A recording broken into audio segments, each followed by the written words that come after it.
ஒரு காலத்தில் முகலாய பேரரசை அக்பர் என்னும் பேரரசர் ஆண்டு வந்தார். அவர் வலிமை மிக்கவர் மட்டுமல்ல, புத்திசாலி மனிதர்களை மதிக்கக்கூடியவராகவும் குணமுடையவராக இருந்தார். அவரது அரசவையில் நிறைய அமைச்சர்கள் இருந்தார்கள். அதில் மிகவும் புத்திசாலி அமைச்சர் இருந்தார். அவர்தான் பீர்பால். ஒரு நாள் அக்பர் அரசவையில் அமர்ந்திருந்தார். அவருக்கு ஒரு சுவாரஸ்யமான சிந்தனை தோன்றியது. சிரித்துக்கொண்டே பீர்பாலை பார்த்து, நாட்டின் முட்டாள்களின் பட்டியலை தயார் செய்து நாளைக்கு கொண்டு வா என்று கூறினார். அதை கேட்ட அமைச்சர்கள் அனைவரும் அதிர்ச்சி அடைந்தார்கள். இந்த வேலையை யாராலும் செய்ய முடியாது என்று நினைத்தனர். ஆனால் பீர்பால் மட்டும், சரி அரசே, நாளைக்கே பட்டியலை கொண்டு வருகின்றேன் என்று கூறினார். அன்று இரவு பீர்பால் வீட்டிற்கு சென்றார். தனிமையில் அமர்ந்து யோசித்தார். மன்னர் ஏன் இந்த மாதிரி பட்டியல் தயார் செய்ய சொன்னார் என்று யோசித்தார். அவருக்கு ஒரு புத்திசாலித்தனமான யோசனை தோன்றியது.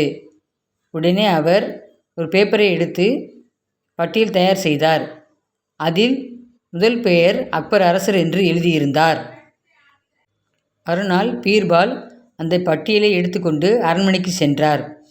பட்டியலை அரசரிடம் மிக பணிவுடன் கொடுத்தார். அக்பர் பட்டியலை பிரித்து பார்த்தார்.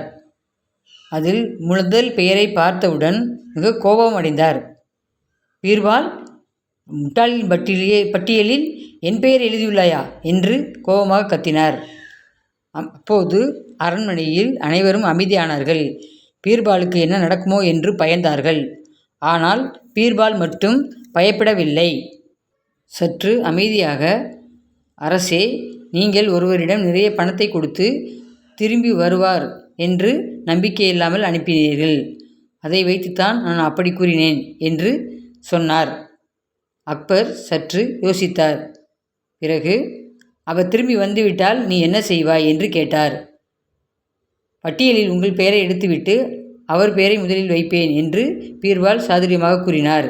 அதை கேட்ட அக்பர் பலமாக சிரித்து, நீயே உண்மையிலேயே பெரிய புத்திசாலி பீர்பால் என்று பாராட்டினார். அரண்மனை முழுவதும் மகிழ்ச்சி அடைந்தது. குழந்தைகளே, நாம் யாரையும் முழுமையாக நம்புவதற்கு முன் சற்று யோசிக்க வேண்டும். பெரிய புத்திசாலித்தனம் பெரிய சிக்கலையும் தீர்க்கும். அமைதியாக பேசினால் எந்த பிரச்சனையும் சரியாகிவிடும். ஹாய் குட்டீஸ், பாய். மீண்டும் சந்திப்போம்.